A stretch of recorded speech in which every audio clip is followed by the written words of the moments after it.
పథకాలన్నీ కూడా సక్రమంగా అందుతున్నాయనే అభిప్రాయంతో ఉన్నారు.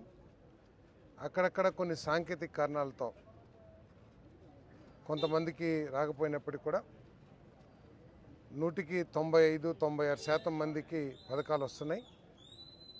ఉదాహరణకి తల్లికి వందనం ఏదైతే ఉంటుందో పిల్లలు చదువుతున్న స్కూల్స్లో వాళ్ళు చేసిన ఇన్ఫర్మేషన్ ఏదైతే ఇస్తారో దాంట్లో కొంత లోపాలు ఉండటం మూలంగా ఆగినాయని చెప్పారు. వాళ్ళందరూ కూడా ఇస్తాం. చంద్రబాబు నాయుడు గారి నాయకత్వంలో కూటమి ప్రభుత్వం ఈ రాష్ట్రాన్ని అన్ని విధాలుగా అభివృద్ధి చేయాలని, సంక్షేమం కానివ్వండి, అభివృద్ధి కానివ్వండి, పరిపాలన కానివ్వండి, అన్నీ కూడా సమాంతరంగా వెళ్తేనే రాష్ట్రం అభివృద్ధి చెందిద్ది. రాష్ట్రంలో అన్ని వర్గాల ప్రజలు కూడా సంతోషంతో ఉంటారనే లక్ష్యంతో మరి చంద్రబాబు నాయుడు గారి నాయకత్వంలో కూటమి ప్రభుత్వం పనిచేస్తూ ఉంది.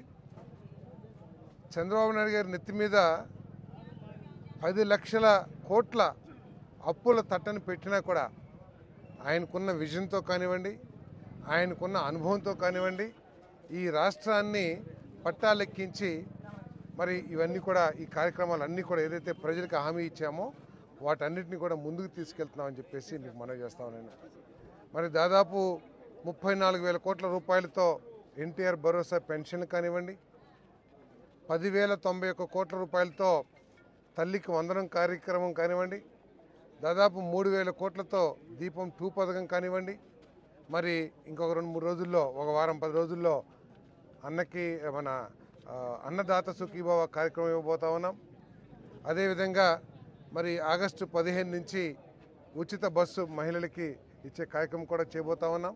అన్న క్యాంటీన్ కూడా మరి శాసనసభ్యులు సురేష్ గారి ప్రయత్నంతో ఈ వింజమూరులోనే అన్న క్యాంటీన్ కూడా నెలకొల్పబోతా ఉన్నాం అని చెప్పేసి మనం చేస్తాం. దీనికి తోడు మరి రోడ్లు కార్యక్రమం కానివ్వండి, రోడ్లు గత ప్రభుత్వం ఏ విధంగా ఉంది, ఈ ప్రభుత్వంలో ఏ విధంగా ఉంది, ప్రజలందరూ కూడా స్పష్టంగా అనుభవిస్తున్నారని చెప్పేసి నేను మనవి చేస్తాను. దాదాపు 10-15 కోట్ల రూపాయలు పెట్టి ఇప్పటికే మరి సీసీ రోడ్లు మన పవన్ కళ్యాణ్ గారి నాయకత్వంలో అందరికీ కూడా గుర్తుంటుంది. వైసీపీ సర్పంచులు కూడా ఇంట్లోకి వెళ్ళి బాధపడే పరిస్థితులు.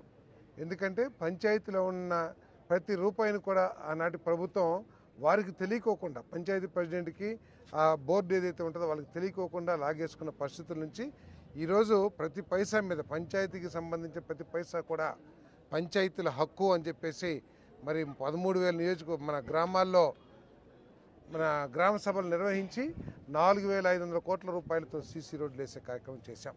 సో ఈ విధంగా కూటమి ప్రభుత్వం ముందుకు వెళ్తూ ఉంటే మరి ప్రతిపక్షం ఏ విధంగా పనిచేస్తుందో ఒకసారి ఆలోచించాలని చెప్పేసి నేను మనవి చేస్తా ఉన్నాను.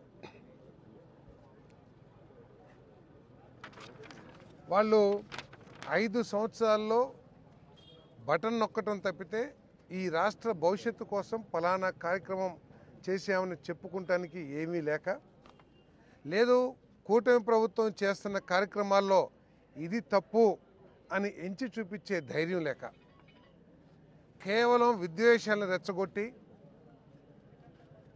ఒక యాంటీ సోషల్ ఎలిమెంట్స్ని ఎంకరేజ్ చేస్తూ ఈ రాష్ట్రం యొక్క బ్రాండ్ని డ్యామేజ్ చేస్తానికి కంకణం కట్టుకుంది వైఎస్ఆర్ కాంగ్రెస్ పార్టీ అని చెప్పేసి మనం చేస్తామని. ప్రశాంత వాతావరణం కోరుకునే తెలుగు రాష్ట్రాల్లో గతంలో ఎన్నడూ లేని విధంగా రపరపా నరుగుతాం, అడ్డం వచ్చిన వాళ్ళందరినీ తొక్కుతాం అని చెప్పేసి చెబుతున్నారంటే ఒకవేళ ఆ పార్టీ మళ్ళీ అధికారంలోకి వచ్చే అవకాశమే లేదు. వస్తే ఎటువంటి పరిస్థితులు ఉంటాయో కూడా ప్రజలందరూ కూడా ఆలోచించుకోవాల్సిన అవసరం ఉంది. ఈరోజు గౌరవ ముఖ్యమంత్రి గారు 15 సంవత్సరాల ముఖ్యమంత్రిగా చేశారు. ఇప్పుడు 24th టర్మ్ చేస్తూ ఉన్నారు. ఆయన పెట్టుబడిదారు అంటే ఇన్వెస్టర్స్, పారిశ్రామికవేత్తలందరి సమావేశంలో ఆ భూతం మళ్ళీ రాదు అని చెప్పుకోవాల్సిన పరిస్థితి వచ్చిందంటే ఎటువంటి భయానిక వాతావరణాన్ని ఆ పార్టీ సృష్టించిందో ఒకసారి ఆలోచించాలని చెప్పేసి కూడా నేను మనవి చేస్తా ఉన్నాను. ఈరోజు ప్రభుత్వం 20 లక్షల ఉద్యోగాలు కల్పించాలి, ప్రతి ఇంటికి ఒక ఎంటర్ప్రెన్యూర్.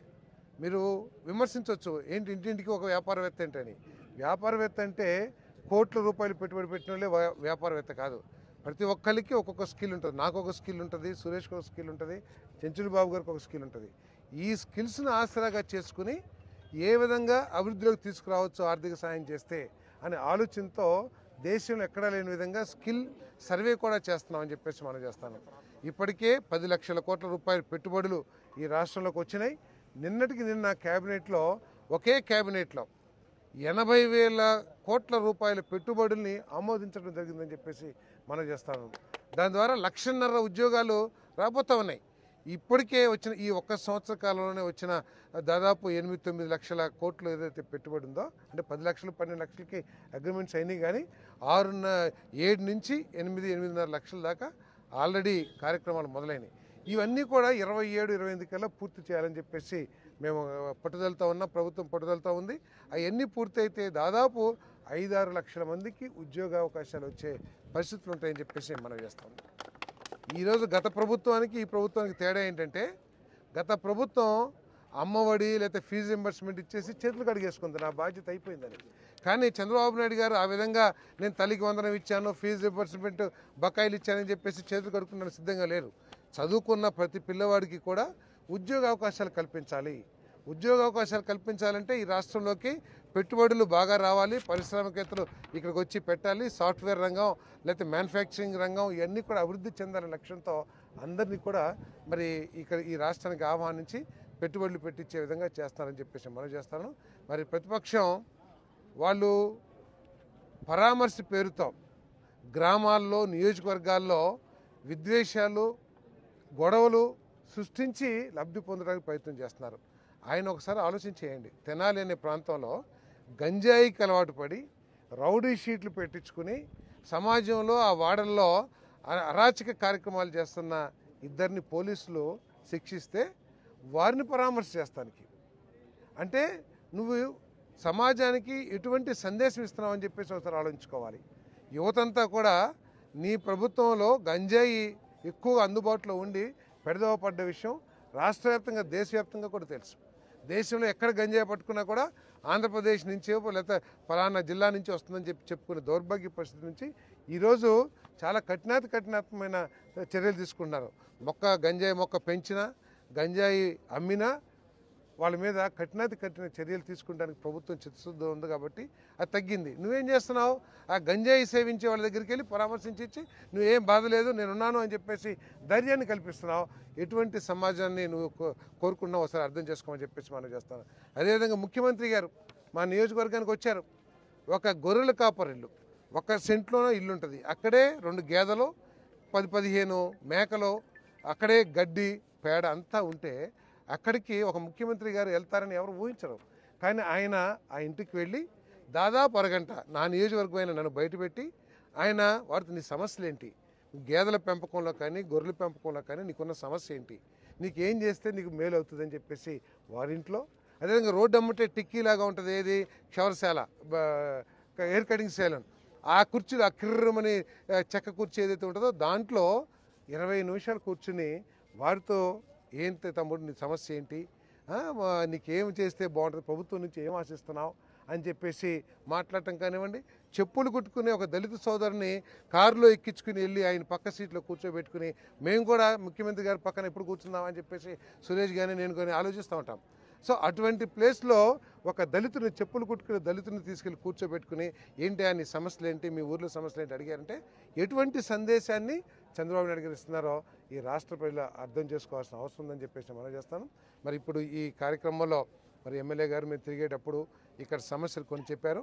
తప్పకుండా మేమిద్దరం కలిసి మేజర్ పంచాయతీ సార్ 25,000 జనాభా పైన ఉన్నారు.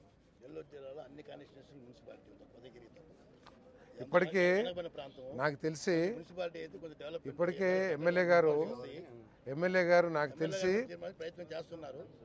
మున్సిపల్ మంత్రి గారికి దీన్ని మున్సిపాలిటీ చేయమని రిక్వెస్ట్ చేశారని చెప్పేసి నాకు సమాచారం ఉంది. తప్పకుండా నేను కూడా మంత్రి గారిని రిక్వెస్ట్ చేస్తాను. ఇక్కడ ప్రజలందరూ కూడా అది కోరుకుంటున్నారని. అదేవిధంగా నీటి సమస్య గురించి కొంత చెప్పారు, దాన్ని కూడా పరిష్కరించడానికి మరి ఎమ్మెల్యే గారు నేను కలిసి ప్రయత్నం చేస్తామని చెప్పేసి మనం చేస్తాను. ఈ కార్యక్రమాన్ని తెలుగుదేశం పార్టీ కార్యకర్తలందరూ కూడా చాలా కమిట్మెంట్తో ఈ కార్యక్రమం చేస్తున్నారు. ప్రతి కార్యకర్తను కూడా cluster incharge, unit incharge, booth ఇన్ఛార్జీలని కార్యకర్తలందరినీ కూడా ప్రత్యేకంగా అభినందిస్తున్నారు. ఓకే.